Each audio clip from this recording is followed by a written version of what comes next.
Finalmente, depois de alguns dias aqui na cidade de Nilópolis, nós tivemos a oportunidade de vir dar uma caminhada aqui no Parque Natural do Jericinó. E, como de costume, nós gostamos sempre de gravar algumas reflexões da caminhada aqui nesse lugar maravilhoso, cercado de natureza, e graças a Deus está bem diferente da outra vez que nós aqui estivemos, pois estava num período de estiagem e o mato estava bastante seco, havia bastante vegetação queimada, detonada, e ficaram intactas algumas árvores somente. Mas hoje, graças a Deus, a natureza já está se recompondo. E eu gostaria então de deixar um texto da Palavra de Deus para a nossa reflexão, a qual nós estávamos meditando um pouco mais cedo. E um ponto que, apesar de termos lido tantas vezes esse texto, nós ainda não tínhamos observado. E ele se encontra no livro de João, no capítulo 20, a partir do versículo 10, quando narra os acontecimentos após a morte de Jesus. E o texto ele fala para a gente o seguinte: tornaram, pois, os discípulos para casa.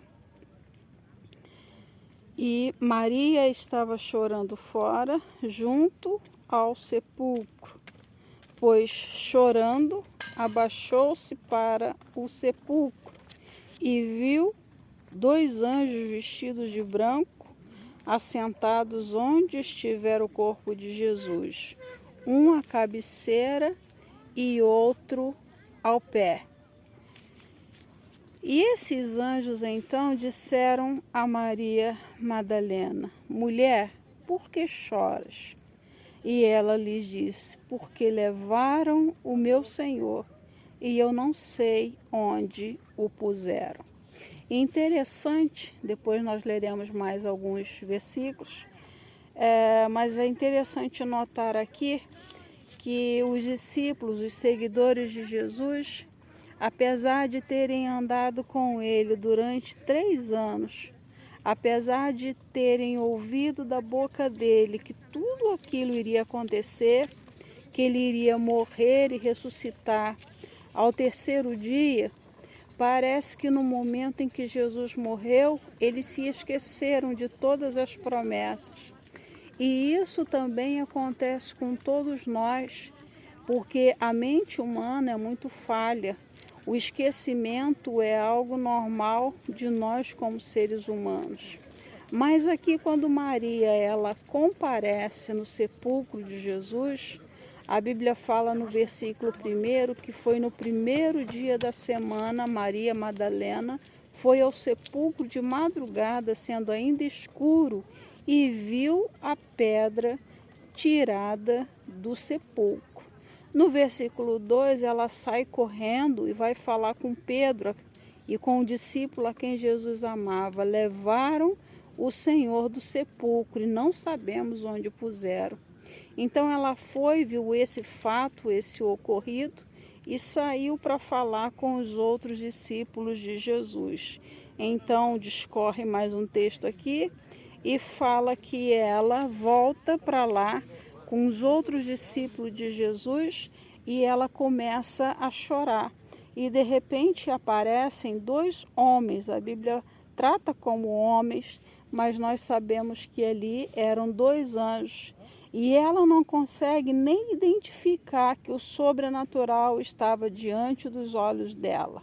Primeiro ponto que eu gostaria de destacar para a nossa reflexão nessa tarde: às vezes o nosso sofrimento, a nossa angústia, a nossa dor é tão grande que nós não conseguimos olhar, nós não conseguimos enxergar o sobrenatural de Deus acontecendo diante dos nossos olhos. tamanha a tristeza que invade o nosso coração. Então a angústia, a tristeza, a falta de fé, a falta de confiança naquilo que Deus prometeu para cada um de nós, nos faz ficar desse jeito, sem conseguir enxergar a Deus nos mínimos detalhes de nossa vida.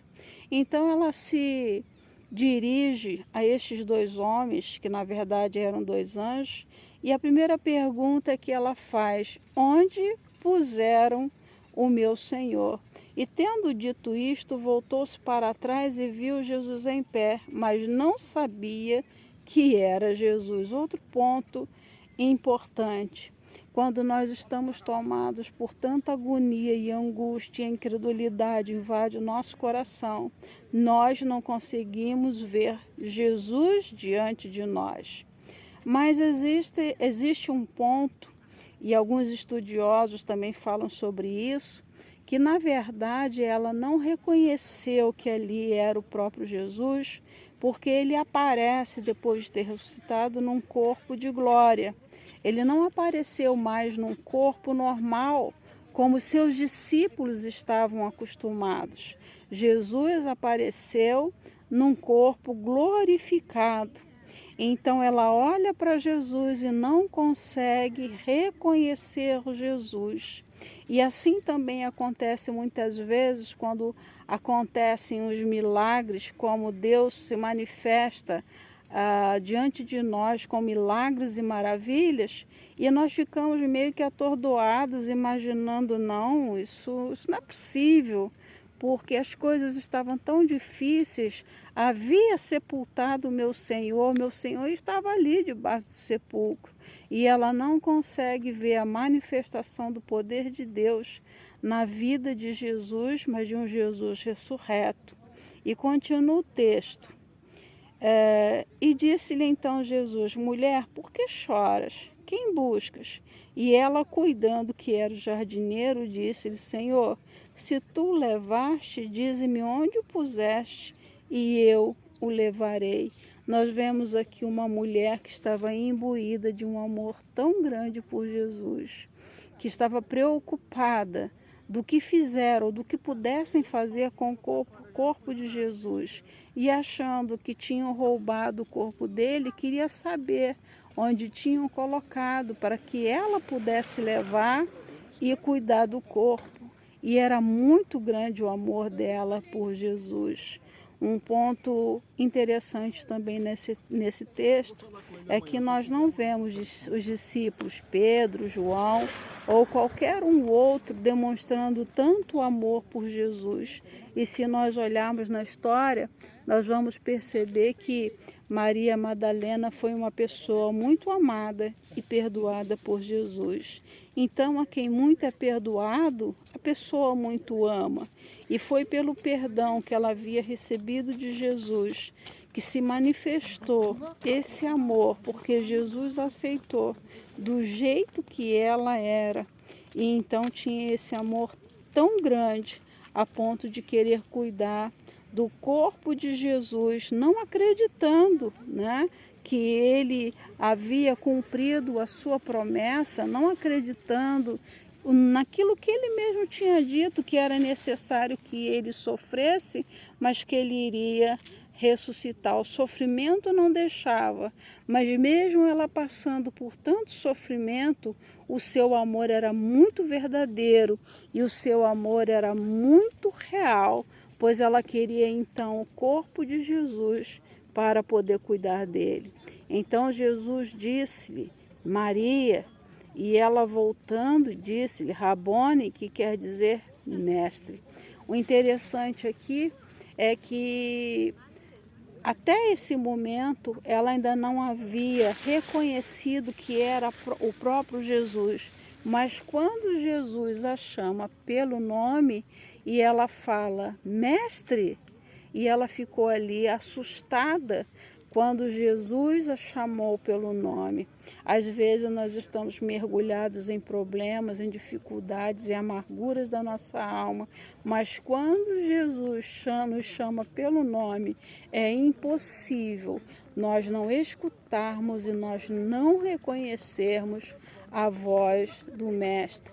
Ainda que nós estejamos mergulhados em amarguras profundas, em angústias profundas, em questionamentos internos terríveis, quando Jesus nos chama pelo nome, é impossível a gente não reconhecer a voz do Mestre. Jesus, ele falou certa vez que as ovelhas que são dele ouvem a sua voz. Embora muitas vezes, diante das adversidades e tribulações da vida, só nós estejamos ouvindo a voz de Deus, porque nós temos uma coisa chamada intimidade. E certamente eu fico pensando que Maria Madalena, por ter desenvolvido uma vida de intimidade com Deus, sabia perfeitamente quem era o seu mestre, quem era aquele que demonstrou tanto amor e se preocupou tanto com a alma dela quando todos queriam acabar, quando todos queriam destruir, quando todos queriam apagar e desfazer da sua história por conta dos seus erros e por conta dos seus fracassos.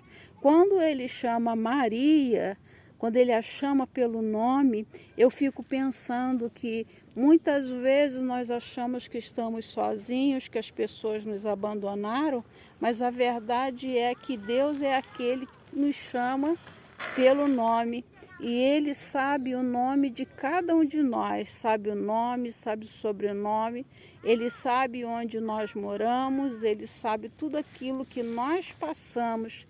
E é isso que nesse texto nós aprendemos então com Maria, quando Jesus a chama pelo nome. Então ela se refere a ele dizendo mestre, Rabone, que quer dizer mestre. Ela sabia que aquele era o homem que o havia ensinado, que havia mostrado o caminho da salvação, o caminho da libertação e o caminho da vida eterna para ela. Então Jesus lhe disse, não te detenhas, porque ainda não subi para meu Pai, mas vai para meus irmãos e dize-lhes que eu subo para o meu Pai e vosso Pai, meu Deus e vosso Deus. E a gente fica pensando aqui nesse texto que quando ela reconhece que ali era o próprio Jesus ressuscitado, a vontade dela foi de ficar desfrutando daquele momento de glória. Afinal, Jesus tinha cumprido ali a sua promessa que tinha falado para os seus discípulos durante sua vida e seu ministério aqui na terra. E mesmo ela querendo deter Jesus para ficar bem perto dele, ficar bem próximo, Jesus diz para ela, não me detenhas, não me pare, porque eu ainda não voltei, eu ainda não cumpri a promessa de voltar para o meu Pai. Mas você faz o seguinte, vai lá no meio dos outros discípulos, você vai para os meus irmãos e avise a eles o que aconteceu. E ela saiu, foi e anunciou aos discípulos que ela tinha encontrado Jesus, que ela tinha visto o Senhor ressurreto. E nós podemos ver aqui o chamado missionário de Maria Madalena, que tanto foi amada, que tanto amou a Jesus, quando ela sai e vai falar com o restante dos discípulos de Jesus, que ele havia cumprido exatamente como ele falou as suas promessas. E o texto ele continua dizendo para a gente, chegada pois a tarde daquele dia, o primeiro dia da semana, e fechadas as portas onde os discípulos, com medo dos judeus, se tinham ajuntado, chegou Jesus e pôs-se no meio e disse-lhes, paz seja convosco. Ou seja, no finalzinho do primeiro dia da semana, os discípulos estão reunidos e aqui denota um medo, um medo da perseguição, não é? Porque eles estavam seguindo a Cristo e os judeus perseguiram a Jesus e os discípulos também estavam com medo de que muitas coisas pudessem acontecer com a vida deles por causa do fato deles seguirem a Jesus, que para muitos foi um desordeiro, como em alguns lugares na Bíblia fala, um perturbador da ordem pública. E então Jesus vai e mesmo de portas fechadas, ele aparece no meio dos seus discípulos, ficando para nós a lição que não importam as portas que estejam fechadas. Quando Jesus quer se manifestar, ele entra mesmo onde não tem porta e mesmo onde não tem parede, porque não existem obstáculos que Jesus não possa romper. Ele é o Deus do impossível e a palavra fala para nós que nada haverá de impossível para Deus. E tendo dito isto, mostrou-lhe as suas mãos e o lado, de sorte que os discípulos se alegravam vendo o Senhor. Interessante aqui que foi necessário que Jesus mostrasse as suas mãos por onde entraram os pregos e o seu lado que tinha sido furado pela lança do soldado. E a gente pergunta por que isso? Porque assim como foi para Maria Madalena, ela viu Jesus de uma forma diferente. Ele já havia ressuscitado e estava ali se revelando no meio deles num corpo de glória. Não era mais um corpo humano, mas era um corpo de glória. E Jesus se manifesta no meio deles através de um corpo glorificado. E para que eles não tivessem dúvida de que realmente era Jesus, Jesus mostra então os sinais do prego nas mãos e o sinal da lança que perfurou o seu lado lá na cruz do Calvário. Disse-lhe, pois, Jesus outra vez: paz seja convosco, assim como o Pai me enviou, também eu vos envio a vós. E Jesus se manifestou ali para os seus discípulos, para deixar com eles uma responsabilidade. Assim como ele foi enviado por Deus, os seus discípulos também seriam enviados por ele. E outra questão que nós vemos aqui nesse texto é que Jesus ele se revela dizendo: paz seja convosco. Era uma forma de saudação muito peculiar, muito própria de Jesus. E para que eles então não tivessem dúvida alguma, se por acaso alguns deles tivessem, é que ele se manifestou deixando a paz. E eu imagino a alegria deles quando ouviram a saudação, que era muito comum, era normal, quando Jesus aparecia no meio dos seus discípulos. E o versículo 22 ele fala: havendo dito isto, assoprou sobre eles e lhe disse: recebei o Espírito Santo. Outra lição que a gente tira desse texto é que os discípulos, apesar de terem andado com Jesus durante 3 anos, eles ainda não tinham o Espírito Santo de Deus. E muitas pessoas até questionam quando Pedro negou Jesus, questionam quando Judas traiu Jesus, mas é muito fácil, fica muito mais claro da gente entender por que isso ocorreu. Porque, na verdade, como Jesus disse em João 14, quem convence o homem do pecado, da justiça e do juízo é o Espírito Santo de Deus. E até aquele momento ali da ressurreição de Jesus, eles ainda não tinham. Eles ainda não tinham recebido o Espírito Santo de Deus. E, havendo dito isto, assoprou sobre eles e disse-lhes: recebei o Espírito Santo. Então foi naquele momento que eles receberam o Espírito Santo de Deus. Não tinha sido ainda um revestimento de poder, como aconteceu no livro de Atos. Mas creio eu que naquele momento em que Jesus disse, recebei o Espírito Santo, naquele momento eles de fato provaram da conversão através da fé em Jesus Cristo.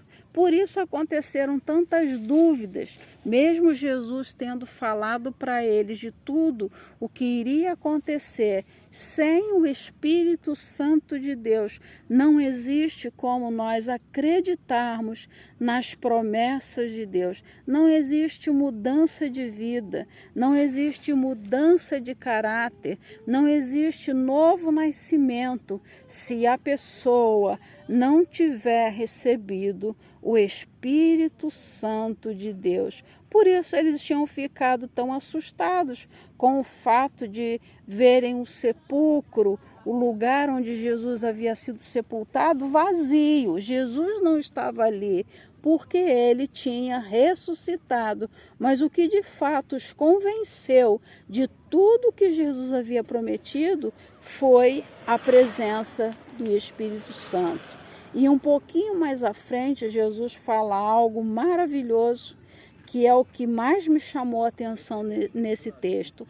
Depois deles terem recebido o Espírito Santo, que foi assoprado sobre eles através de Jesus Cristo, Jesus diz assim, aqueles a quem perdoardes os pecados, lhes são perdoados, e aqueles a quem os retiverdes, lhes são retidos. Sabe por que muitas pessoas têm dificuldade de perdoar? Sinto muito em dizer, mas é porque não nasceram da água e do Espírito. Ainda não experimentaram o novo nascimento em Jesus Cristo. Se acostumaram a frequentar a igreja, se acostumaram a ser religiosos, se acostumaram com uma rotina religiosa, mas ainda não tiveram uma experiência profunda com o Espírito Santo de Deus, porque a primeira coisa que acontece em nós, quando Deus sopra sobre nós o Espírito Santo, é a facilidade de perdoar. Tem pessoas que dizem, eu não perdoo, pisou no meu calo, pisou na bola, vai receber o troco. E eu falo para você, se você é uma dessas pessoas, você ainda não nasceu de novo.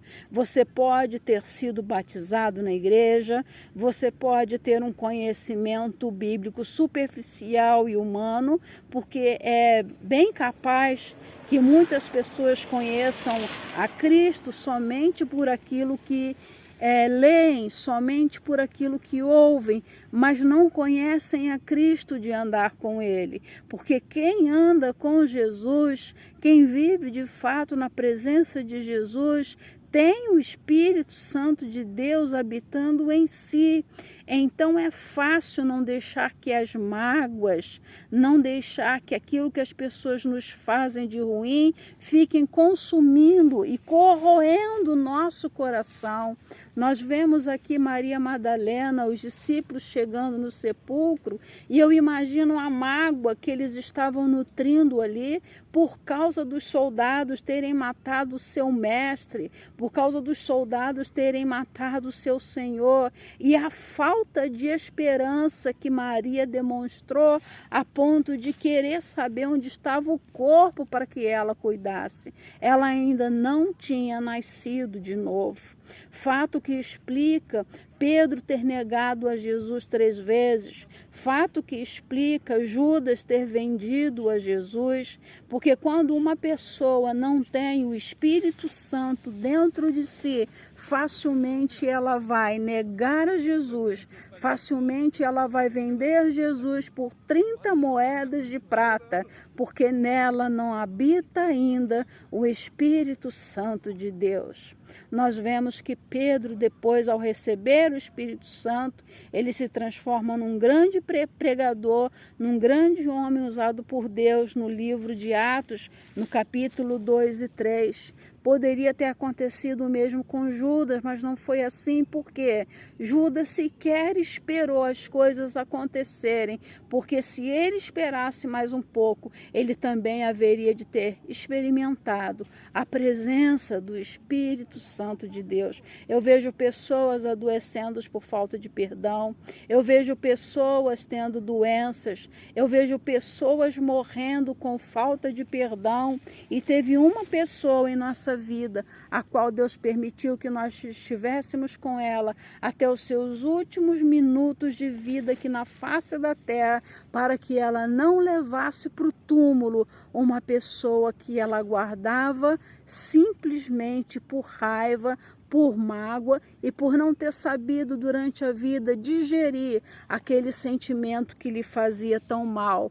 E todas as vezes que essa pessoa mencionava o nome de 2 ou 3 pessoas, mudava o semblante, porque a falta de perdão, ela vem lá do fundo do nosso coração. Um coração alegre aformoseia o rosto, mas um coração machucado, um coração magoado, um coração cheio de dor, um coração cheio de falta de perdão, a gente vê nitidamente estampado na face das pessoas. Aqueles a quem perdoardes os pecados serão perdoados, e aqueles a quem os retiverdes também serão retidos. Somente através do Espírito Santo de Deus é que nós podemos perdoar aqueles que nos têm ofendido. E a oração do Pai Nosso fala sobre isso. Pai, perdoa as nossas dívidas, assim como nós perdoamos aos nossos ofensores.